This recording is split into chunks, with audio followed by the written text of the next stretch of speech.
Hello and welcome to the Anna Elizabeth YouTube channel where we talk about Phantom Manor and only Phantom Manor.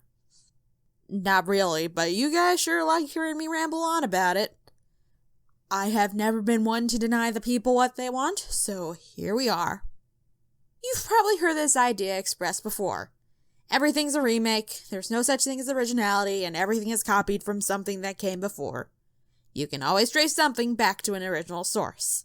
And this isn't a modern phenomenon either. The Raven drew from Charles Dickens, the Divine Comedy drew from Roman history, Hamlet drew from Greek mythology, the classic fairy tales we know and love came from the superstitions and folklore of the people who created them.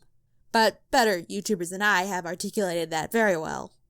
Because I'm a nerd for these kinds of little details, I thought I would take a look at what inspired Phantom Manor. Where do all these little pieces come from? Well, curious friends, let's commence on this little tour and find out together. Also, please watch to the very end. I've got something that some of you guys might be interested in.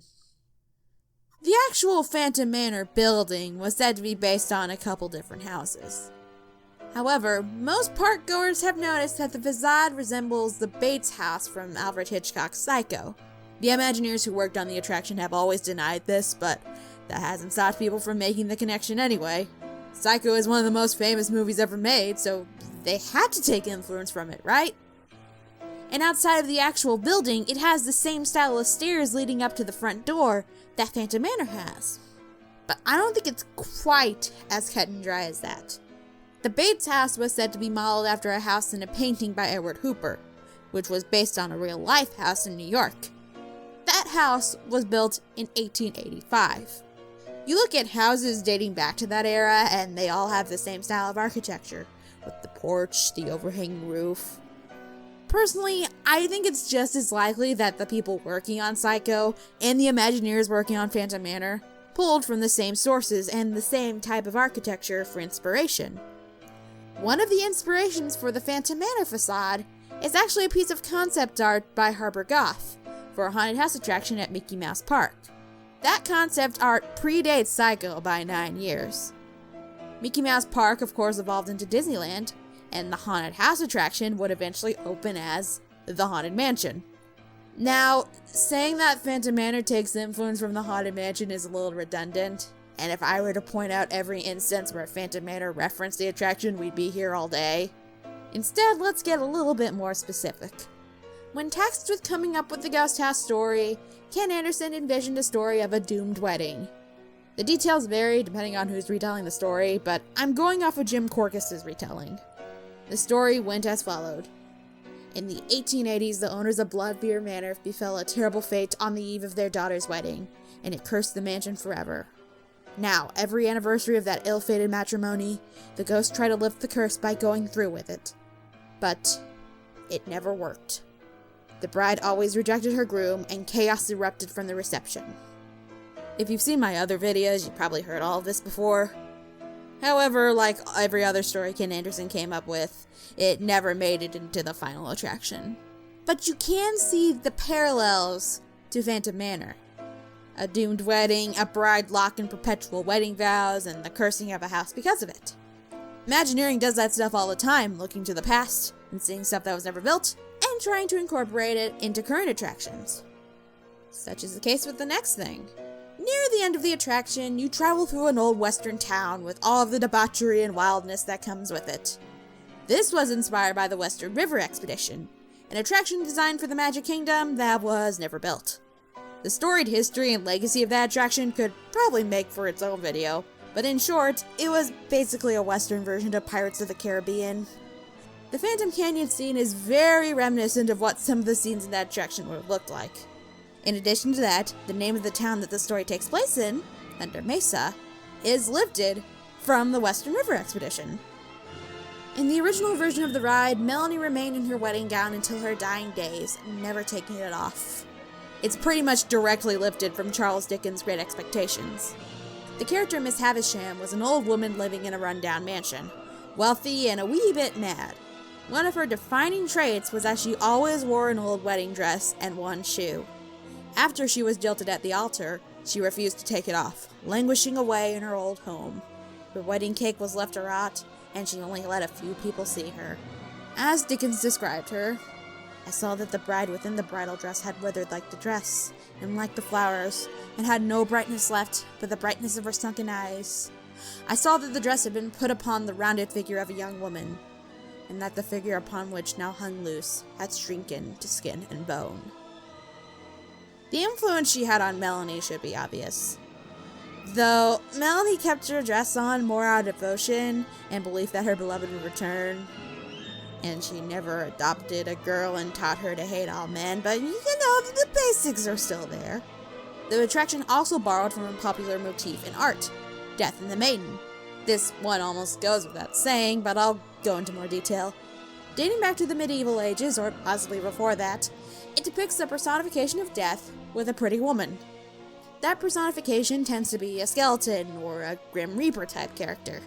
What this means is up to interpretation. It could be symbolic of the balance between life and death, or it could just be a skeleton getting a girlfriend. It has its origins in the classic Danse Macabre motif, and stories like the myth of Hades and Persephone. See, everything is a remake and everything takes influence from something else. That's the moral of the story. The image is striking and continues to inspire artists and storytellers even to this day. Actually, there might be a more specific work that relates to Phantom Manor instead of a general trope. Gottfried August Berger's Lenore. Here are the basics of the story. Lenore was left waiting for her husband, William, to return from the war, and he never did. Out of her grief and loneliness, she cursed God for taking him away. Then, from out of nowhere, William returned riding on a white horse, telling her to climb aboard. When she does, she learns that it was all a trick. It was death come to take her away to hell. You look at that plot and you can see how easy it would be to transfer all of this to Phantom Manor's characters.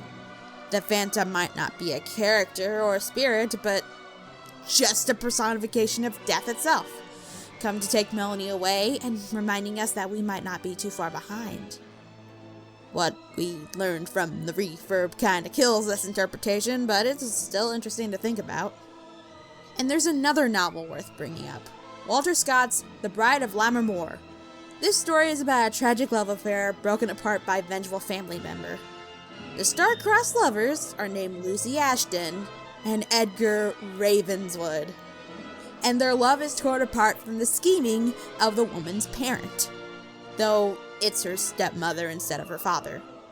I'm not sure if any of the people who worked on Phantom Manor knew about this novel, or if this is just an amazing set of coincidences, but I still thought it was worth bringing up. And of course, this video would not be complete if I did not bring up our boy, the Phantom of the Opera. It was the early 90s, and Phantom was hitting the height of its popularity, thanks in part to a hit Broadway musical. Both showrunner Jeff Burke and designer Shuli Svensson say they were inspired by Phantom after having seen the Andrew Lloyd Webber stage musical. And it really shows. When you think of Phantom, what do you think of? A young woman being tormented by a creepy guy who's obsessed with her. Sounds awfully familiar. The Phantom is just as extravagant as Eric is in the book, showing up in places out of nowhere, and with a flair for the dramatics. The heroine is known for her singing voice. The Phantom gets in between her and her romantic life. The plot involves a marriage of some sorts. All of the basics are there. There are also a lot of little references that I think are worth bringing up. I think we can draw a straight line from the Red Death costume to the Phantom's skeletal appearance. Eric is frequently compared to Death, and is even described as having a head like a skull's, much like the Phantom. In the boudoir scene, the Phantom is seen in Melanie's mirror, which is how Eric communicated with Christine when she came to the opera. And, for my money, the old zombie Phantom animatronic is a more accurate depiction of LaRue's Eric than most Phantom of the Opera adaptations. You might think that the Phantom analog being the Christine analog's father makes this entire thing less relevant, but even that has precedent. In the book, Eric begins coaching Christine, posing as an angel sent by her father to teach her how to sing. It's led to a lot of Freudian themes to be read into the novel, and I'll just let you think of that what you will. There are some adaptations that play on those themes. The Phantom in the 1943 film was literally supposed to be Christine's father. It was written out in later versions of the script, but the movie still makes sense if you assume that. The 2004 film has Christine saying she believed the Phantom was the ghost of her father. And then there's whatever the hell this lyric is. YouTube didn't like it when I played the actual audio, so I'm just gonna have to sing it myself. I apologize for what you're about to hear. Too long you've wandered in winter, far from my fathering guest. What the fuck, Andrew? Basically, what I'm getting at is that the bond between Christine and the Phantom has not always been portrayed as romantic. Phantom Manor is only one of many different versions that play on the familial interpretation. For better or for worse. While this is where the video comes to an end, this surely isn't where the inspirations do. There's probably dozens of other things that help bring Phantom Manor to life. It goes to show that the best artists take what came before them and twist them into something different. Originality is overrated, so when you make something, don't worry about it. Focus on what makes you excited, even if it's something that came before. And surely, you'll find an audience that feels the same way. And that concludes the video. Was there anything I missed? If there was, let me know about it down in the comments. Before I send you off, I want to give a quick boost to a campaign that you guys might be interested in helping out. A descendant of Gaston Leroux, the author of Phantom of the Opera, runs a bistro in Paris that has taken a big financial hit due to the pandemic. The restaurant contains a lot of rare collectibles and old printings of Leroux's work. If you want to help out, there's a link in the description to a GoFundMe page. I personally donated 25 euros, but even if you can't donate, and I'm not here to guilt you over that because money's tough for everyone right now, sharing the page can help get the word out about it. Because goddamn, times are tough and we gotta help get each other through it. But with all that said, that's all the time I've got for today.